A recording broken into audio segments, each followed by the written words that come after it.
గారిని మాట్లాడుతుందిగా కోరుకుంటున్నాము. మీ బాపు గురించి చెప్పేసి ఈ బాపు గురించి చెప్పండి. మీ ఫాదర్ గురించి చెప్పేసి ఈ బాపు గురించి చెప్పండి అంటున్నాం. దట్ బాండ్ అన్ని కలిపి చెప్తాను. అందరికీ నమస్కారం. నువ్వు జేబ్రా చూసావు ఫస్ట్? ఓకే, ఒకటి ఈ సినిమా హిట్ అవుతుందని నేను చాలా కాన్ఫిడెంట్గా నమ్ముతున్న దానికి ఒక 2-3 రీజన్స్ ఉన్నాయి. అందులో ఫస్ట్ రీజన్, 30 ఏళ్ళుగా ఎంతో కష్టపడి ఎవరికి కనిపించకుండా దాచుకున్న మన బ్రహ్మాజీ అన్న తెల్ల జుట్టు ఈ సినిమాలో కనిపించింది. సో ఖచ్చితంగా ఈ సినిమా ఆడుతుంది, అంత న్యాచురల్గా చేశాడు అన్న. మన పక్కింటి మనిషిలా ఉన్నాడు అని నేను చెప్పచ్చు, ఎందుకంటే నిజంగా నా పక్కింట్లోనే ఉంటాడు ఆయన. సో పక్కింటి మనిషిలాగే ఉన్నాడు సినిమాలో. అలాగే రెండో విషయం ఏంటంటే, నిజంగా ఈ సినిమాని తన షోల్డర్స్ పైన వేసుకొని ఎంత రీచ్ తీసుకెళ్ళాలి, ఎంత తను నమ్మాడన్న విషయం అర్థమైంది. ఈ సినిమాని అంతా ప్రమోట్ చేశాడు బ్రహ్మాజీ అన్న. థ్యాంక్ యూ, నువ్వెంత నమ్ముతున్నావు అర్థమైంది అన్న.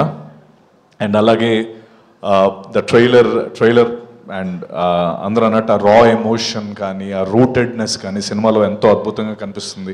సినిమా గ్యారంటీ బాగా ఆడుతుందని చాలా కాన్ఫిడెంట్గా అనిపిస్తుంది. అలాగే ఇందాక యాక్టర్స్ అందరూ మాట్లాడుతున్నప్పుడు చాలా ఎమోషనల్. సో అక్కడే సినిమా పైన వాళ్ళకున్న కాన్ఫిడెన్స్ కానీ సినిమాని అలా ఎంత నమ్ముతున్నారనే విషయం మనకు అర్థమవుతుంది.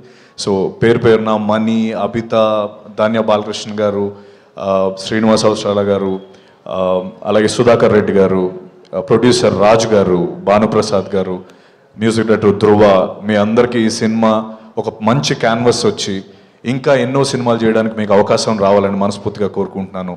అండ్ నన్ను దీనికి పిలిచినందుకు రమజన్న thank you very much. And అలాగే మా బాపు అంటే మా నాన్నగారితో నాకు definitely one of the greatest inspirations నాన్న నాకు. ఎందుకంటే 2-3 ఇన్సిడెంట్స్ ఉంటాయి. ఒకటి ఏంటంటే, ఒక టైంలో ఆయనకి మాకు ఎవ్రీడే ఈవినింగ్ అయ్యేటప్పటికి నాకు చెల్లికి ఒక బిర్యానీ ప్యాకెట్, తర్వాత 2 డైరీ మిల్క్స్ తెచ్చేవారు. అది మాకు ఒక ఆనవాయితీ అనమాట.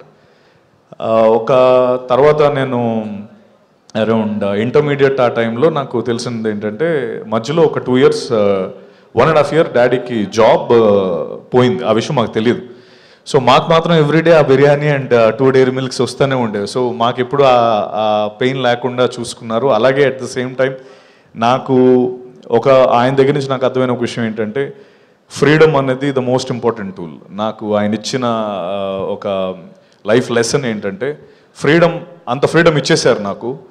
ఫ్రీడమ్ ఇచ్చేసిన తర్వాత నాకు రెస్పాన్సిబిలిటీ ఎక్కువైపోయింది. సో నేను దాన్ని మిస్యూజ్ చేసుకోకూడదు. మిస్యూజ్ చేసుకుంటే ఇప్పటివరకు ఉన్నది పోతుంది అన్న విషయం నాకు అర్థమయ్యి, నా లైఫ్లో కూడా నేను అదే ఇంప్లిమెంట్ చేశాను. ఆ ఫ్రీడమ్ని యూజ్ చేసుకుంటూనే ఇన్ఫ్యాక్ట్ నేను ఐబీఎంలో టీమ్ లీడింగ్ చేస్తున్నప్పుడు కూడా ఆ ప్రిన్సిపల్ వాడాను. నా టీంకి నేను ఏ రోజు కూడా ఎప్పుడు లీవ్స్ అంటే వాళ్ళు ఎప్పుడు లీవ్స్ అడిగితే లీవ్స్ ఇచ్చేవాడిని, లేకపోతే ఏదైనా ఇంకో షిఫ్ట్లో వస్తానంటే ఇచ్చేసేవాడిని. ఓ పాయింట్ ఎట్టుబడికి అర్థమైంది ఏంటి, ఇంత ఈజీగా ఇచ్చేస్తున్నాడంటే మనం మిస్యూజ్ చేసుకుంటే దాన్ని వెనక్కి తీసేసుకుంటాడన్న ఆ థాట్ చాలా స్ట్రాంగ్ థాట్. అండ్ అది నాకు నేర్పించారు. Thank you dad for that. And ఇంకా చాలా ఉన్నాయి, మేబీ సడన్గా అడిగేటప్పుడు గుర్తు రాలేదు. Once again I wish everyone, the Bapu team, biggest blockbuster and a bigger canvas to do more films. Thank you so much. Thank you Satya garu, thank you so much. And నా director Nag Ashwin